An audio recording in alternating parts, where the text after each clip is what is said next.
Hola, buenas. ¿Se me oye Estamos bien? bien, doctor.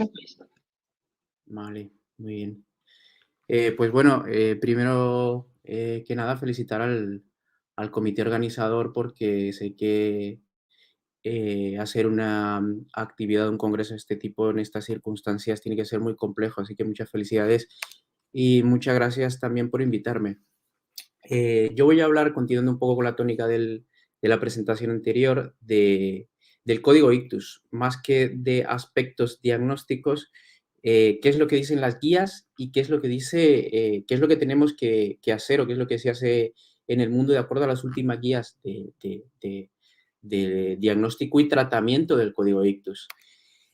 Bueno, como ya sabemos, el término ictus fue descrito hace más de 2400 años por Hipócrates como apoplejía. Desde entonces ha cambiado mucho y bueno, el término que utilizamos ahora puede ser ictus, puede ser stroke, puede ser evento vascular, pero bueno, que tenemos que saber que el ictus se divide en dos grandes grupos, el ictus isquémico, que es el principal número de estos casos, y el ictus hemorrágico. Pero ¿y por qué es tan importante el ictus? Pues porque nadie se salva. Es muy prevalente, extremadamente prevalente en países asiáticos y el sur de África. Y hay estadísticas que dicen que una de cada 6 personas va a tener un ictus en su vida. La CDC dice que hay un ictus cada 4 minutos y que en Estados Unidos 765.000 personas tienen un ictus al año. En Europa 1,1 millones de ictus al año con 440.000 muertes y se espera que para el 2047 este porcentaje se incremente en casi un 30%. No encontré ninguna estadística 100% exacta del ictus en Honduras y en Centroamérica, pero parece ser que se está en la segunda y la quinta causa de muerte en el continente, o sea, nada despreciable. Entonces, sabemos que el ictus podemos prevenirlo, que es muy prevalente, que es la principal causa de discapacidad a nivel mundial y ahora podemos tratarlo, que es lo más importante.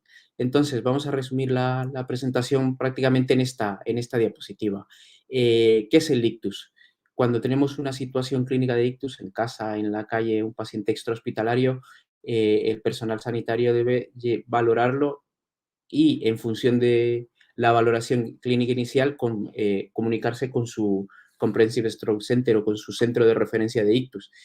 A partir de aquí, si usualmente este grupo de especialistas que son neurólogos consideran que este paciente debe ser tratado como un ictus, es donde empieza el trabajo del radiólogo, tanto en el diagnóstico como en el tratamiento.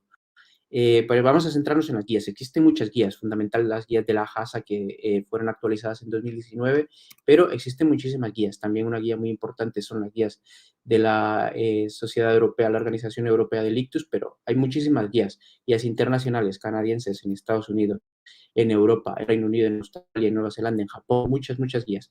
Lo que sí está claro es que a todo paciente con una sospecha clínica de ictus se le debe valorar, ya sea con técnicas de telemedicina y lo más importante, se le debe diagnosticar. ¿Y cómo se le debe diagnosticar? Pues qué es lo que dicen las guías desde 2013 con un nivel de evidencia 1A.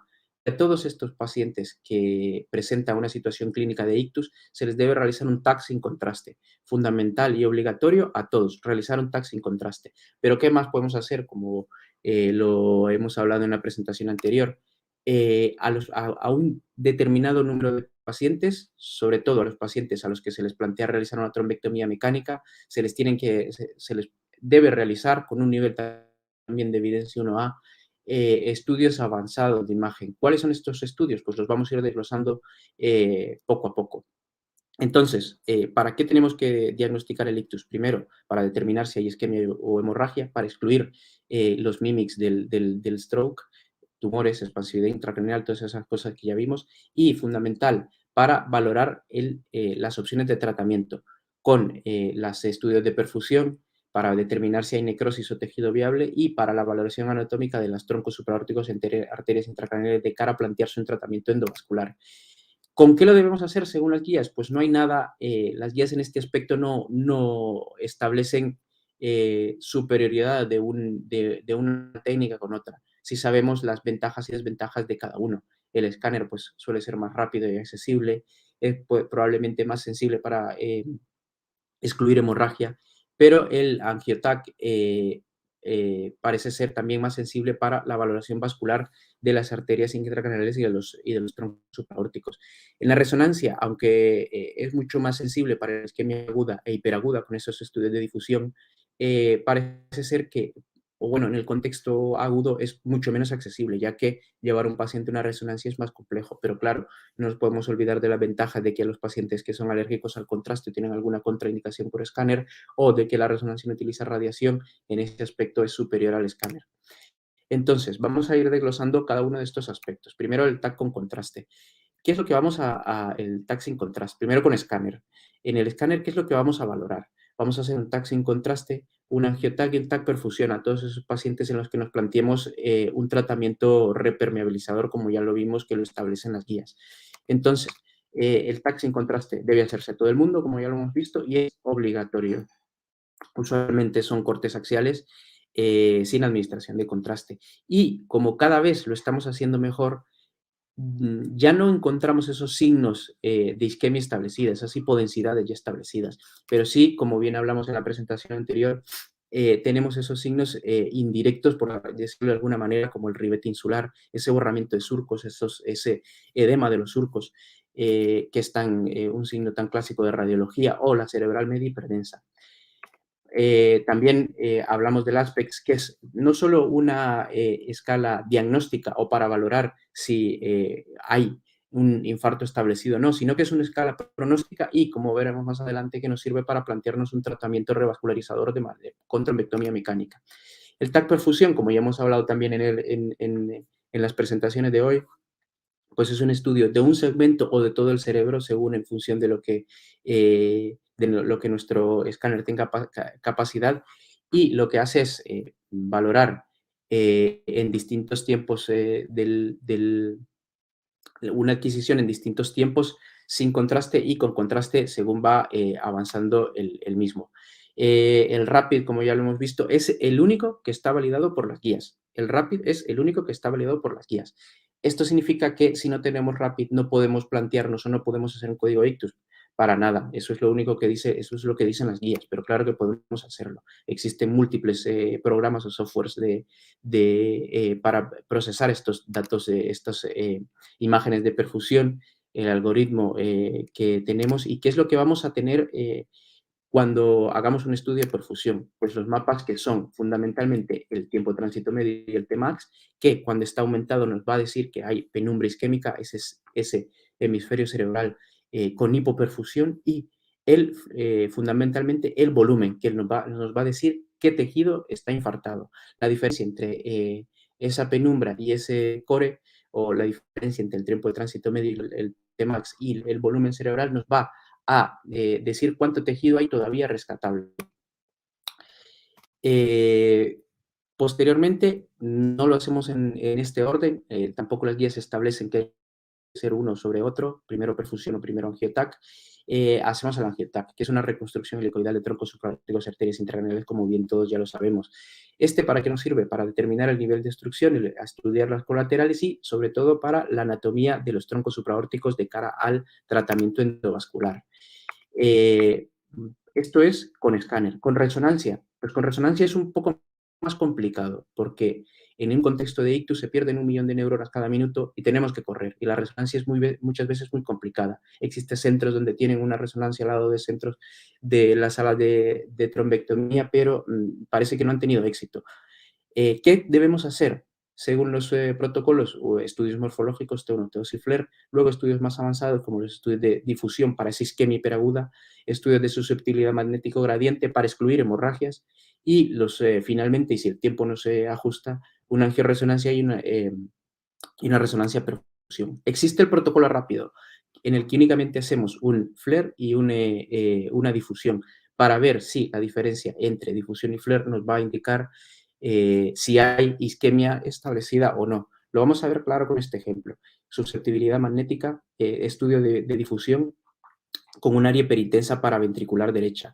En el estudio FLAIR existe también una hiperdensidad paraventricular derecha, ¿Qué significa esto? Que la isquemia ya está establecida, que hemos llegado tarde y que no podemos hacer nada. Vamos a verlo con casos, que creo que es la mejor manera de verlo.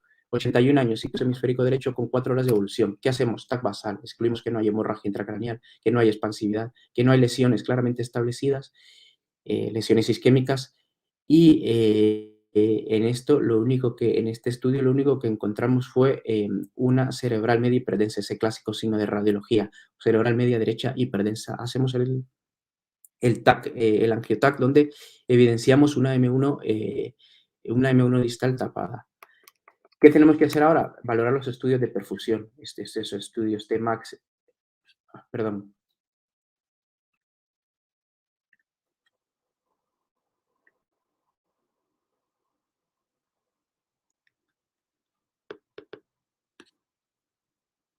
a ver, perdón.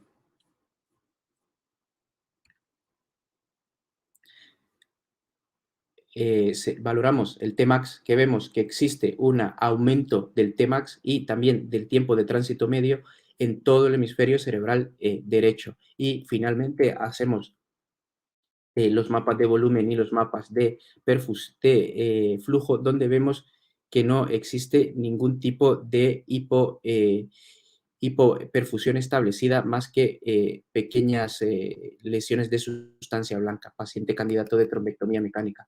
Otro caso, 74 años, ictus hemisférico izquierdo, 2 horas de evolución. Nuevamente, angioTAC TAC basal para valorar que no hay isquemia establecida, que no haya lesiones hipodensas establecidas, que no hay hemorragia ni expansión intracraneal. Y lo único que vemos nuevamente es esa cerebral media hiperdensa. Hacemos nuevamente el angioTAC, donde confirmamos esa obstrucción a nivel de la arteria cerebral media izquierda, M1 distal nuevamente. ¿Qué tenemos que hacer ahora? Los mapas de perfusión. Volumen y Tmax aumentados en el hemisferio cerebral izquierdo, Tmax y tiempo de tránsito medio aumentados en el hemisferio cerebral izquierdo y el volumen conservado únicamente con una discreta disminución del volumen cerebral en la ínsula. Paciente candidato de trombectomía. Nuevamente, este paciente es muy curioso porque llegó con sospecha clínica de ictus vertebrobasilar, por obstrucción de la basilar. Hacemos el escáner basal que no vemos nada de hipodensidades, pero sí que vemos nuevamente una media hiperdensa. En el ACTA, nuevamente una obstrucción de la M1 distal. Con resonancia magnética, ¿qué es lo que tenemos que hacer? El protocolo ultra rápido. En este caso, en la difusión existen unas hiperintensidades en el hemisferio occipital derecho y en el hipotálamo. Y en el FLAIR vemos que nuevamente esas lesiones ya están establecidas. Hemos llegado nuevamente tarde. Con resonancia, nuevamente, es muy complejo diagnosticar a estos pacientes porque de cara al tratamiento endovascular, porque usualmente llegamos tarde. Esa diferencia entre la difusión y el FLAIR nos van a dar el área de core y el área infartada, el área ya necrótica y el área de penumbra isquémica. En este caso existía un trombo a nivel de P2 distal, probablemente ese trombo haya migrado desde P1 y haya causado ese infarto en el estudio angioresonancia. En cuanto al tratamiento, creo que esto es lo que más ha avanzado últimamente y personalmente lo que más me gusta. ¿Cómo empezó todo? Pues en los años 90 no se hacía mucho con los pacientes que tenían un ictus isquémico agudo. Fue hasta 1994 que se aprobó el primer fibrinolítico endovenoso por una vía venosa periférica y empezó a administrarse a todos los pacientes que cumplían determinados criterios y el fundamental, menos de 6 horas de evolución. Estos protocolos fueron revisados y esta ventana se disminuyó hasta las 4 horas y media, que es la que actualmente utilizamos. Pero no fue hasta 2013 cuando salieron al mercado, salieron los primeros dispositivos de tratamiento endovascular. Y en 2015 los primeros trials, los primeros estudios para validar este tratamiento. 2 brazos terapéuticos en los 5 estudios, que esto es la cuna, la base de todo el tratamiento endovascular del ictus. Uno al que se le administraba el mejor tratamiento médico y la trombectomía mecánica, y uno al que solo se le administraba la trombectomía, el mejor tratamiento médico. Tuvo que suspenderse y cerrar más o menos a los 8 meses ese tratamiento, a ese brazo terapéutico a los que solo se les administraba el mejor tratamiento médico, ya que se demostró con la menos cantidad de pacientes que se pensaba reclutar, con una menor cantidad de pacientes, que la trombectomía mecánica junto con el mejor tratamiento médico es la mejor opción terapéutica para estos pacientes a los que se les plantea trombectomía mecánica. En 2018 se estableció una ventana terapéutica de hasta 24 horas de tratamiento y esto sigue. Las guías fueron revisadas en 2019, pero creo que están próximas a cambiar porque hay muchas guías que hablan de que no solo se deben incluir a estos pacientes y qué pacientes se deben incluir en la trombectomía para realizar una trombectomía mecánica. Pues todos los pacientes que tengan, según las guías, con un nivel de evidencia 1A, revisadas en 2019, ranking menor de 1, que tengan una obstrucción en la M1, ya sea izquierda o derecha, que sean mayores de 18 años, a los que se les plantee el tratamiento en menos de 6 horas desde el inicio de los síntomas, y a los que tengan un aspect mayor a 6, ese score que veíamos, esa escala que veíamos antes. Vamos a revisar casos. Ictus vertebrovasilar. Fijémonos que esto no es una cerebral media, pero claro que lo vamos a tratar. En el TAC basal no existían hipodensidades establecidas, hemorragia o expansividad intracraneal. En el angio-TAC, una obstrucción de la arteria cerebral posterior izquierda. Cada paciente al que se realiza la perfusión, en el que se ve en el tiempo de tránsito medio, en el Tmax en este caso, un aumento de los mapas, pero el volumen estaba prácticamente conservado, por lo que es un paciente óptimo candidato para trombectomía mecánica. Le llevamos a la sala y le hicimos la trombectomía. Se confirma la obstrucción de la cerebral posterior. Esta imagen es muy bonita porque muestra cómo el estén está abierto en la cerebral posterior izquierda y permite el paso de flujo hacia el segmento permeable, y finalmente, al hacer la trombectomía, una recanalización, podemos ver una recanalización completa del segmento obstruido. Nuevamente esta imagen donde tenemos un catéter balón en la arteria vertebral izquierda y un stent de trombectomía en el segmento obstruido perfectamente posicionado.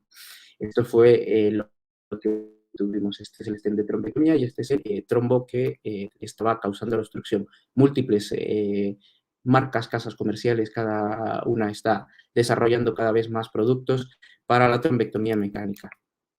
Más casos: arteria cerebelosa superior izquierda obstruida en angio-TAC, clínica de inestabilidad, clínica muy florida.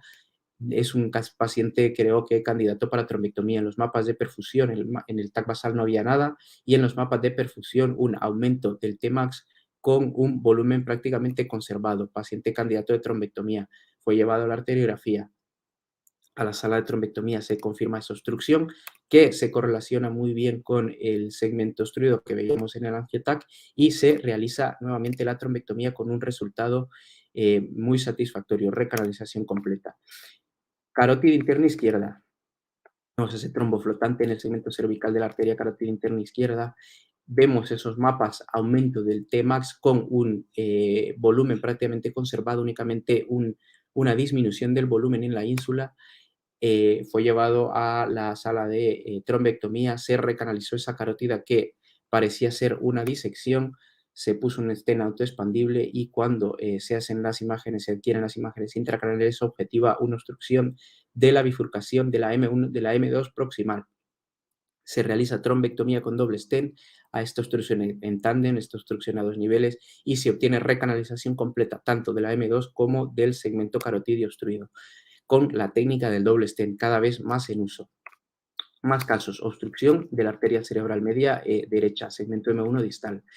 Paciente llevado a la sala de trombectomía. Nos fijamos en esta carótida que es muy tortuosa, muy difícil de navegar, muy difícil de ubicar este catéter balón en el segmento petrocervical para tener una trombectomía eficaz. ¿Qué hacemos? Técnica de doble stent nuevamente.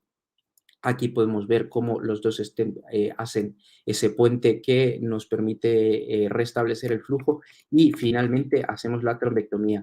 Ese es un video muy bonito en el que vemos cómo el catéter balón con los dos estén arriba lo podemos navegar hasta el segmento petroso y finalmente la vista AP de la trombectomía, cómo recuperamos esos stent retriever y probablemente el trombo venga integrado en uno de los dos stent, vista AP y vista lateral.